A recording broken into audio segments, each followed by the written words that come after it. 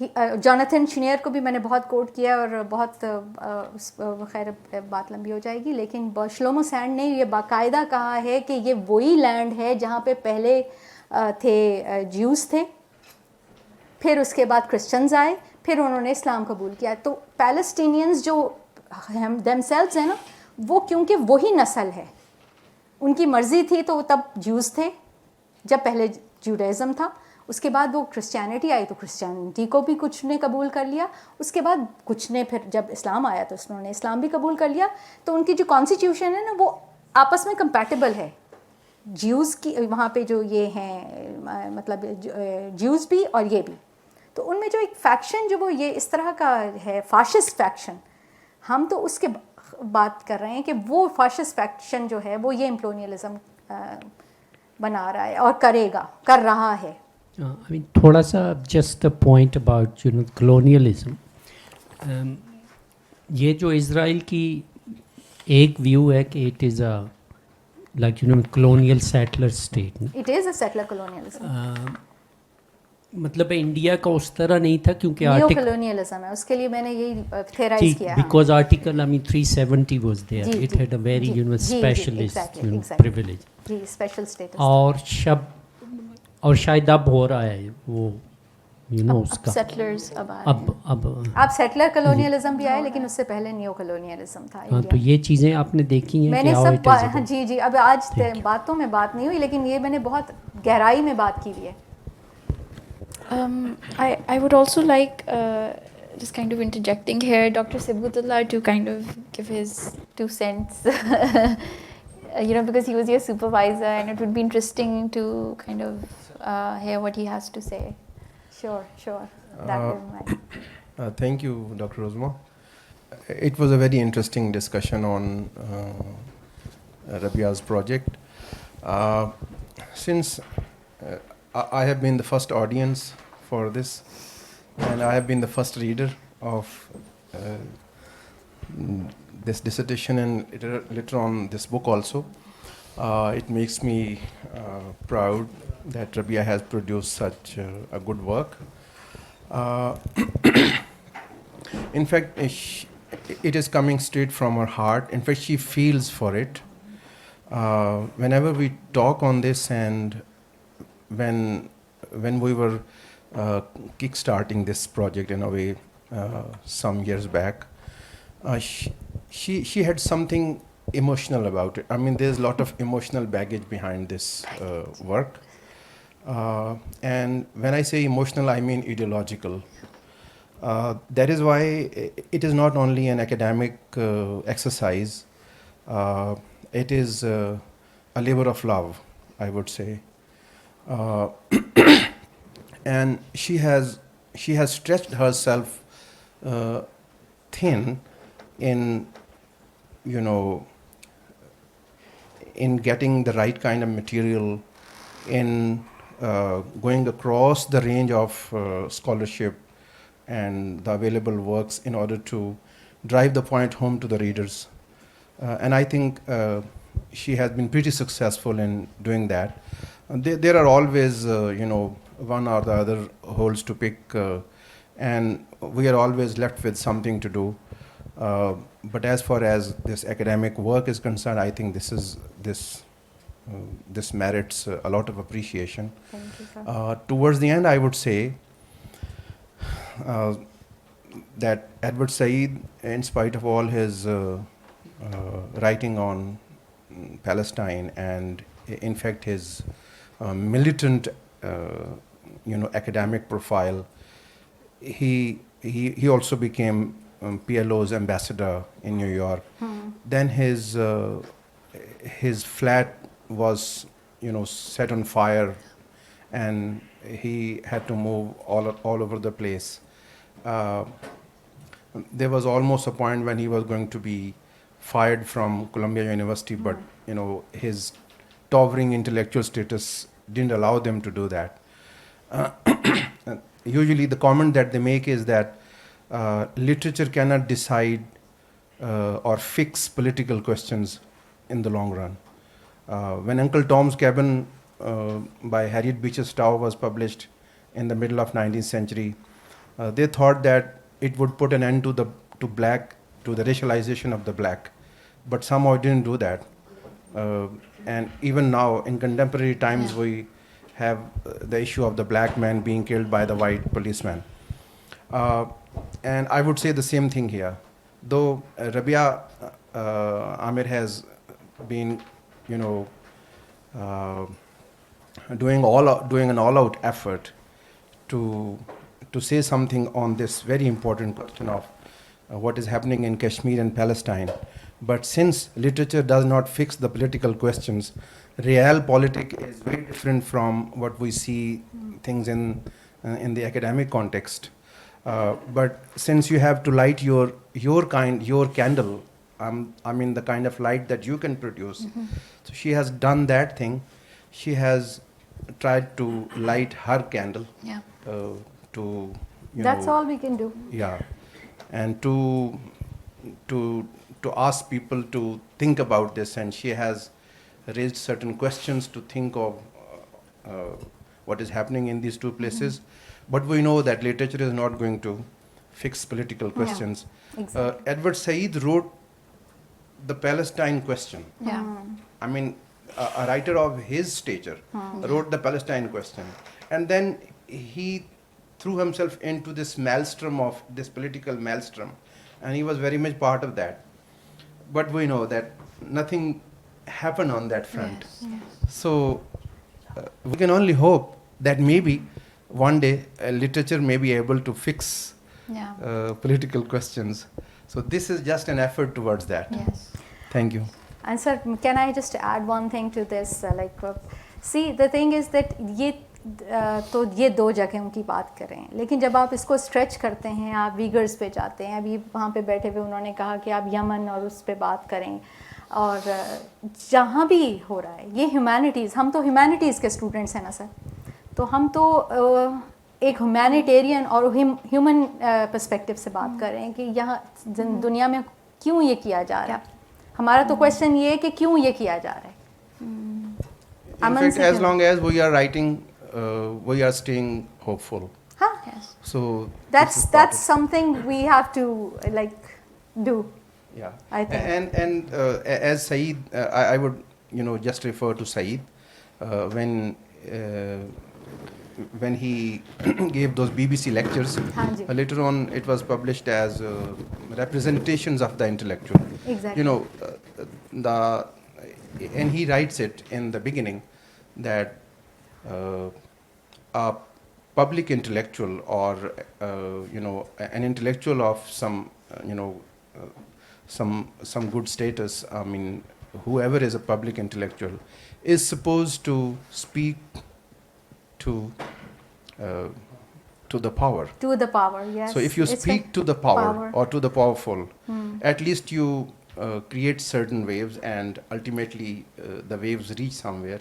So Rabia Amir's book is an effort towards that. Sir, ripples ہم نے تو ripples create کرنے ہیں, آخر پہنچ ہی جائے گا کبھی, ہم تو ہوپفل ہی رہ سکتے ہیں. Inshallah. بالکل. Thank you.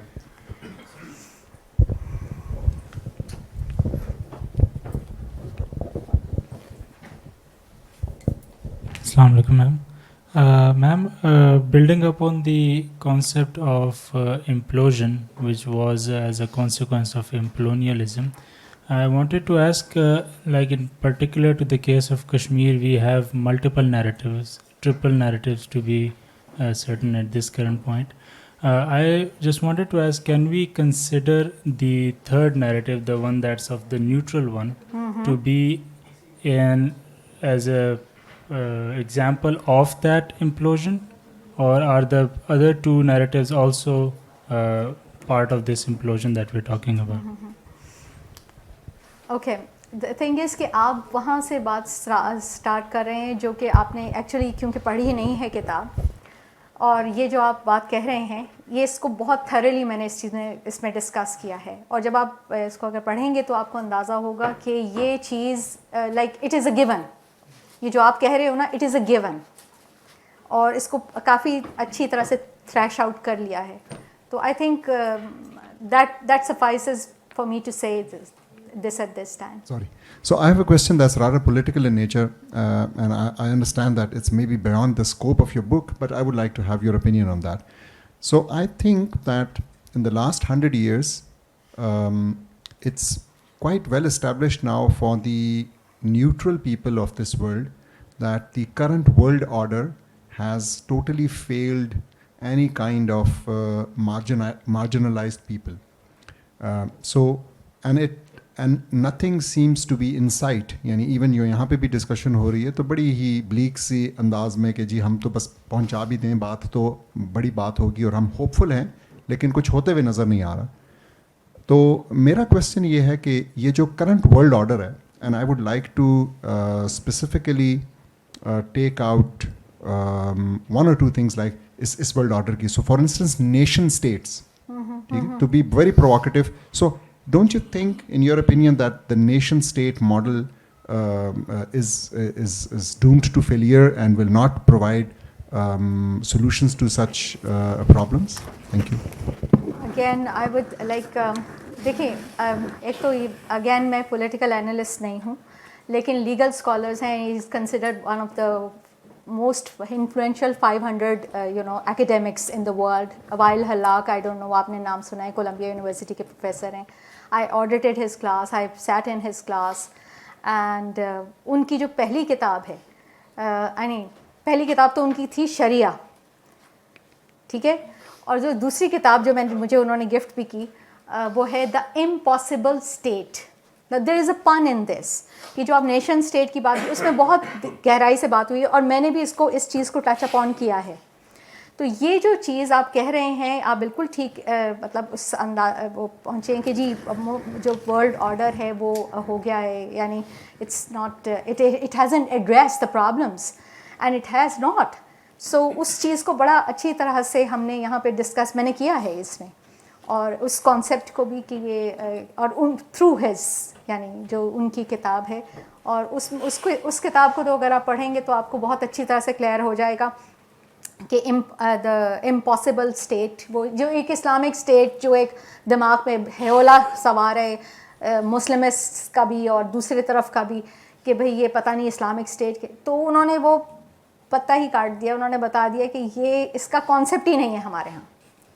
امپاسبل اسٹیٹ کتاب ہے ان کی, 2014 کی کتاب ہے, and I think I don't know اب یہاں پہ اویلیبل ہے کہ نہیں ہے, بٹ انہوں نے تو خیر مجھے خود گفٹ کی تھی اور وہ that was like an honour for me. تو یہ جو آپ بات کہہ رہے ہیں بالکل ٹھیک کہہ رہے ہیں, اور یہ بہت گہری اور مزید ڈسکشن ہے, اس کے لیے ایک اور نشست ہونی ضروری ہے, یہ یہاں پہ بات نہیں ہو سکتی. اس پہ میں صرف ایک چیز ایڈ کرنا چاہوں گی کیونکہ nation state as a concept really interest me, کیونکہ میں نے اپنی بھی ریسرچ میں اس چیز کو ایڈریس کیا ہے. اور جو امریکہ جو ہے the U S A as a nation state, I think it should be the first one to be like dissolved first of all. اور دوسری چیز یہ ہے کہ نیشن اسٹیٹ کا جو پورا کانسیپٹ ہے and the idea of a state modeled on Enlightenment philosophy and Cartesian thought, that thinking, and the idea of a homogeneous citizenry in one kind of artificially drawn political boundary, that is failing definitely.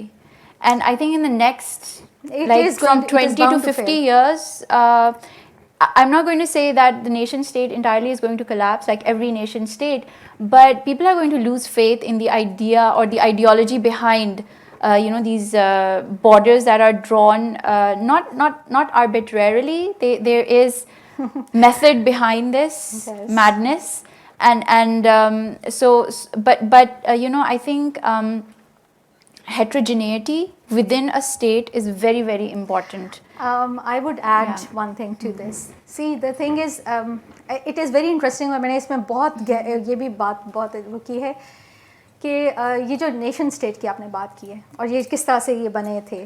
اب اگر آپ جائیے پرانے وقت میں, ابن Battuta کے وقت میں, یہ ابن خلدون کے وقت میں, تو ایک کونے سے شروع ہوتے تھے اور کہاں پہنچ جاتے تھے, وہی model, but it is flawed. یہ میں نہیں کہہ رہی ہوں, یہ جو ایڈورڈ سعید چیئر پہ ہیں doctor Rashid Khalidi, professor Rashid Khalidi Columbia University, وہ کہہ رہے ہیں کہ ماڈل لیا ہے یورپین یونین نے, وہی والا ماڈل ہمارا جو یہاں پہ سارا ایک ماڈل تھا, وہ لیا ہے لیکن اس میں فلاز ہیں. لیکن آپ دیکھیں کہ یورپین یونین میں آپ ایک کونے سے دوسرے کونے پہ آرام سے اٹھ کے چلے جاتے ہیں. ان کے پورس ہیں نا بارڈرز, اس طرح کے بارڈرز نہیں ہیں, یعنی ایک ڈیگرز ڈرون پہ نہیں ہیں. تو یہ چیز جو ہے you right, and yes it is bound to fail. اور یہی میں نے آپ کو جو مثال دی ہے کتاب کی impossible state, it is bound to fail and it is failing already, but it is یعنی سم ٹائمس یہ اس چیز کو جو لے کے بیٹھے ہوئے ہیں وہ پھر نقصان میں رہیں گے. I am not from this field. I am just a social scientist, sort of an environmental. I am seeing it from sustainability and climate change, all those things. So the concept of environmental ethics, which you explained, is new to me. Why I am here is basically I am representing Integrated Resilience Network. So Madam is also a member of that. So I thought it's encouraging to go and see. تو میں صرف اس لیے حاضر ہوا ہوں یہاں پہ سننے کے لیے, but it was very interesting. And جو یہ دونوں جگہیں ہیں دونوں ہمارے ہارٹ کے بہت قریب ہیں, very close to our hearts. اور جس انداز میں آپ نے اس کو لے کے بات کی ہے, میرے خیال میں it's a new for me at least, باقیوں کے لیے تو نہیں, شاید میرے لیے کہ نہیں ہے. اور بہت تھوڑی بہت میں آپ کی بات سے سمجھ سکا ہوں, تو بڑا ان ڈیپتھ جا کے آپ نے اس کو دیکھا ہے, اور بڑی مزے کی بات کی ہے اس کے اندر کہ ہم کبھی بھی خوشی خود نہیں لے سکتے جب دوسرے کی خوشی کو ہم تباہ کر دیں اور اس کے اوپر ہم اس کو نقصان پہنچا دیں. سو our crux is that. But thank you very much. Thank you very much for the talk. Thank you for coming, sir. You're welcome. And that is good. And from all the Integrated Resilience Network side, I congratulate you on this. It's a very big achievement. Thank you very much. Thank you for inviting. All right. Thank you, Dr. Rabia, for this really enlightening introduction to your book. And we all look forward to reading it. Sure. And, Sure. Okay, thank you. How would you wind up the whole thing? Okay. Dr. Sibutullah loves putting me on the spot. So, how would I wind this up? That, signed copies will be available. Oh, yeah. Signed copies will be available, and so I've already made this announcement. So anyone who's interested in getting these books, you can. So this is a chance you can get a signed copy of the book. And do you want me to add anything else? Okay. I think, I don't know, I might have forgotten what was necessary at the end. But I'm just so kind of, this is such a proud moment for your colleagues especially, because, we're all the time in the humanities. It's such a struggle to kind of not make your place in the scientific world, but just to kind of make an impact. I would say that science starts from humanities. Yeah. That would be like, that's what I can say. It starts from the human. Yeah, Yes. human. Yeah. Yes. So thank you, everyone. And we call it a day.